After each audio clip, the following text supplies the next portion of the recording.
अस्सलामुअलैकुम नाज़रीन कराम, भारतीय फौज की हालत उस देहाती औरत की सी हो चुकी है जिसे पूरे मोहल्ले के पड़ोसी उसके इंतशार और बदकारी की वजह से हाथों में डंडे और जूते लेकर मारने पर तुल जाएं और उसे चुटिया से पकड़कर मोहल्ले से बाहर निकाल दें और उसके घर पर कब्जा भी करने का फैसला कर लें। नाज़रीन कराम, पहले चीन, फिर पाकिस्तान और अब नेपाल। चीन अपने पत्ते एक एक करके खोल रहा है। आपको इस वीडियो में बताएंगे कि आखिर ये क्या माजरा है, क्या होने जा रहा है और भारत के बाकी बचे हुए पड़ोसियों में से श्रीलंका और बांग्लादेश की मानीखेज खामोशी किस तूफान का पता दे रही है। आपको ये भी बताएंगे कि भारतीय मीडिया और दिफाई तज्जिया निगारों समेत आलमी मुबस्सिरीन ये दावा कर रहे हैं कि ये जो कुछ हो रहा है चीन की इंटेलिजेंस एजेंसी MSS और ISI ने मिलकर इन हालात को पैदा किया है और भारत को फंसा लिया है। और ये सब कुछ महज इत्तेफाक नहीं है और MSS और ISI ने इस प्लान को बहुत पहले ही तरतीब दिया था, जिसका मकसद कश्मीर की आजादी से होता हुआ खालिस्तान तक पहुंचेगा और खालिस्तान के बाद उत्तराखंड और हिमाचल प्रदेश समेत 8 भारतीय सूबों को, जिसमें के आजादी पसंदों की तरफ से बगावत शुरू है। और ये प्लान स्टेप बाय स्टेप सबको अपनी लपेट में लेगा, जो कि इतनी जल्दी खत्म होने वाला नहीं, क्योंकि पाकिस्तान ने भी अपने लाओ लश्कर को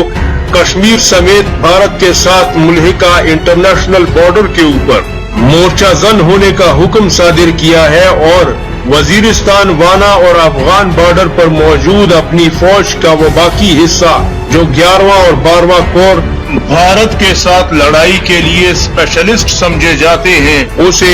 कश्मीर के पास मोर्चा जन होने का हुक्म दिया है। और कश्मीर और भारत के इंटरनेशनल बॉर्डर के साथ फॉरवर्ड बेसिस के ऊपर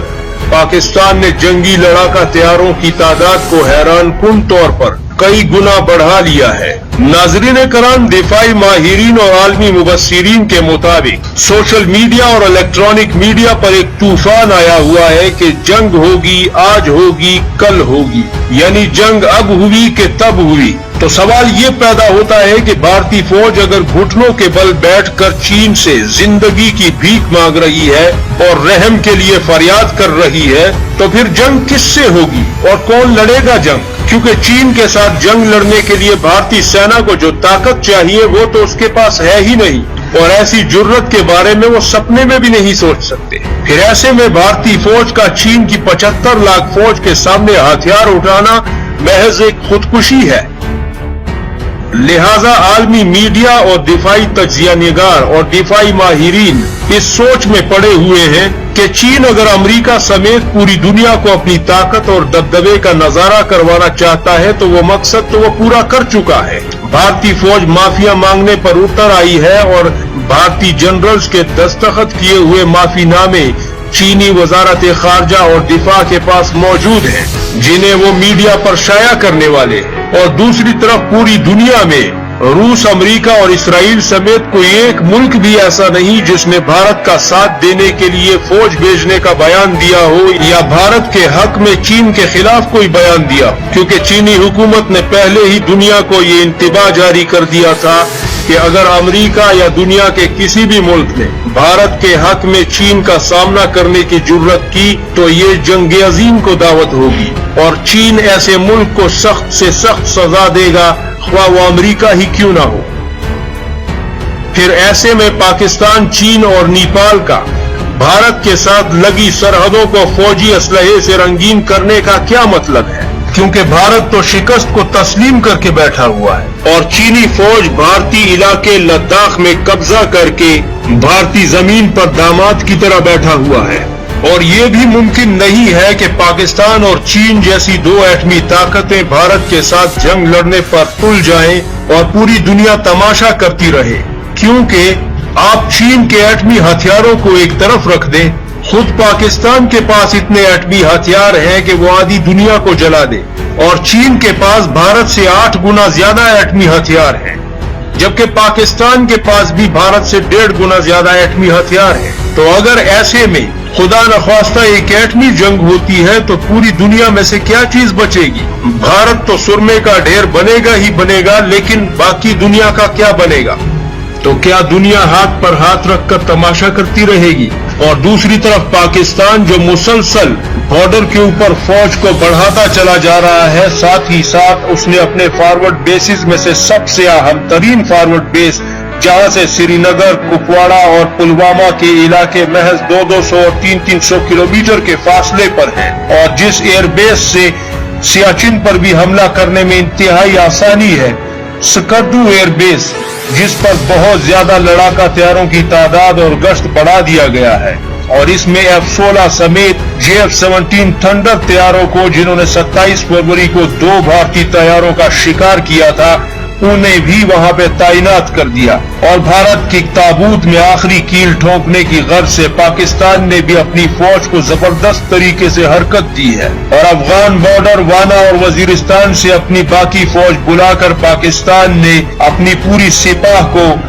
कश्मीर की सरहद पर तैनात कर दिया है। सिर्फ यही नहीं बल्कि बॉर्डर एक्शन टीम और SSG के कमांडोज को भी स्पेशल मिशन के लिए तैयार रहने के लिए बॉर्डर के इंतहाई करीब मोर्चजन किया है। और तीसरी तरफ नेपाल है, जो कि ना तो ताकतवर फौज रखता है, ना ही उसके पास एटमी हथियार हैं, और उसकी एयरफोर्स भी इतनी खास नहीं है। वो तो पाकिस्तान और चीन से भी बढ़कर आगे बयान दे रहा है, और भारत से जंग की शदीद ख्वाहिश लिए बैठा है। और पिछले 20-25 दिन से आप नेपाली वजीर आजम और उनकी हुकूमत के बयान सुने तो वो भारत के कान के नीचे एक एक करके थप्पड़ पर थप्पड़ चिपकाते जा रहे हैं, और भारतीय फौज इस कदर मफलूज और डरी हुई है कि वो नेपाल तक को भी जवाब नहीं दे पा रही। बांग्लादेश और श्रीलंका भी हवा का रुख देकर खामोशी इख्तियार किए हुए हैं। रूस, अमेरिका और इसराइल भी भारत के हक में कोई बयान देने से परहेज कर रहे हैं। एक अजीब व गरीब सी खामोशी है।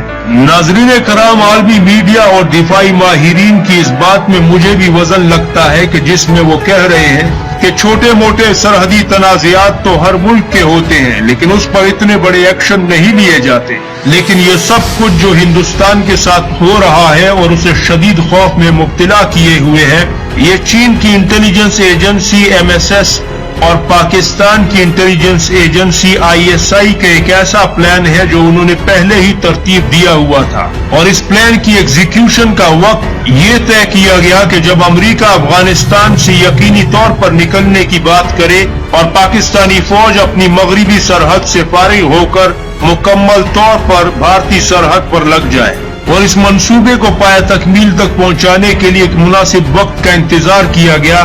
और ये मुनासिब मौका भारतीय हुकूमत ने कश्मीर में तवील कर्फ्यू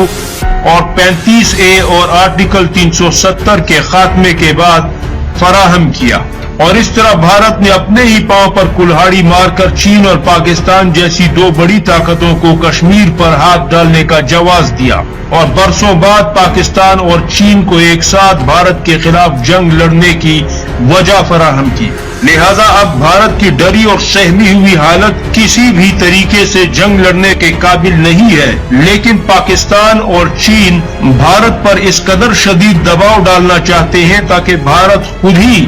आसाबी तौर पर इतना शिकस्त ज़दा हो जाए कि वो कश्मीर के वो इलाके अपनी मर्जी से ही हवाले कर दे। वरना तो अगर देखा जाए तो भारतीय फौजी चीनी इलाके में गए, चीनी फौजियों उन्होंने पकड़ा, उनके हथियार छीने, उन्हें मारा पीटा घसीटा, और जो कुछ भी हुआ उसके बाद वो वापस आए। फिर चीन उस इलाके में आता है, वहां पे कब्जा करता है, और महज इतनी सी बात के ऊपर चीन ने साउथ चाइना के समंदर और बहरे हिंद में अपनी नेवी को बड़े पैमाने पर जोर आजमाई के लिए तैयार कर लिया। इधर चीन जिस इलाके पर काबिज है, यहाँ से सियाचिन का रास्ता वो किसी भी वक्त बंद कर सकता है, जो कि हिंदुस्तान का सियाचिन तक पहुंचने का एक रास्ता है, जबकि दूसरे रास्ते पर नेपाल हमला करने की बात कर रहा है। इस तरह अगर ये दोनों रास्ते बंद हो जाते हैं तो भारत का सियाचिन तक पहुंचना नामुमकिन हो जाता है। दूसरी तरफ सियाचिन के सिरे पर बैठा पाकिस्तान स्कर्दू एयरबेस से किसी भी वक्त सियाचिन पर हमला करने के लिए जंगी तैयारों की एक बड़ी तादाद वहां पर बिठा चुका है, और जमीनी फौज को भी हाई अलर्ट कर चुका है। ऐसी सूरत में भारत एक जबरदस्त आसाबी कशमकश का शिकार हो चुका है। एक बात तो तय है नाज़रीन कराम, आप भी अपनी कमेंट में राय जरूर दीजिएगा इस हवाले से कि भारत जंग लड़ने के काबिल नहीं है। अलबत्ता पाकिस्तान को तनहा करने के ख्वाब देखने वाला भारत इस आरजू को अपने दिल में दबाए हुए एक ऐसे गम में मुब्तला हो गया है कि जिसकी दवा अब आसानी से नहीं मिलेगी, क्योंकि ISI और MSS ने उसे अपने वजूद के हवाले से ही कशमकश में मुब्तला कर दिया है। क्योंकि कश्मीर अकेला नहीं बल्कि खालिस्तान की सरजमीन भी आजादी के लिए तड़प रही है, और चीन के साथ लड़ाई की सूरत में भारत को अपने 9 सूबों से हाथ धोना पड़ेगा। नाज़रीन कराम, आप क्या समझते हैं, क्या बांग्लादेश का अलहदा होना एक ऐसी दास्तान थी जो आज फिर दोहराई जा रही है, या फिर चीन, पाकिस्तान और नेपाल भारत पर दबाव में शिद्दत पैदा कर रहे हैं ताकि भारत कश्मीर को खुद ही हवाले कर दे? क्योंकि पाकिस्तान ने कश्मीर में तवील कर्फ्यू के बाद ये बयान जारी किया था कि हम आखिरी गोली तक लड़ेंगे। लिहाजा ये बयान महज एक हवाई फायर नहीं था, बल्कि इस बयान के बहुत से मतलब थे। आपकी राय निहायत मोहतरम है। अपनी राय देकर अपनी कीमती सोच का इजहार जरूर कीजिएगा। शुक्रिया।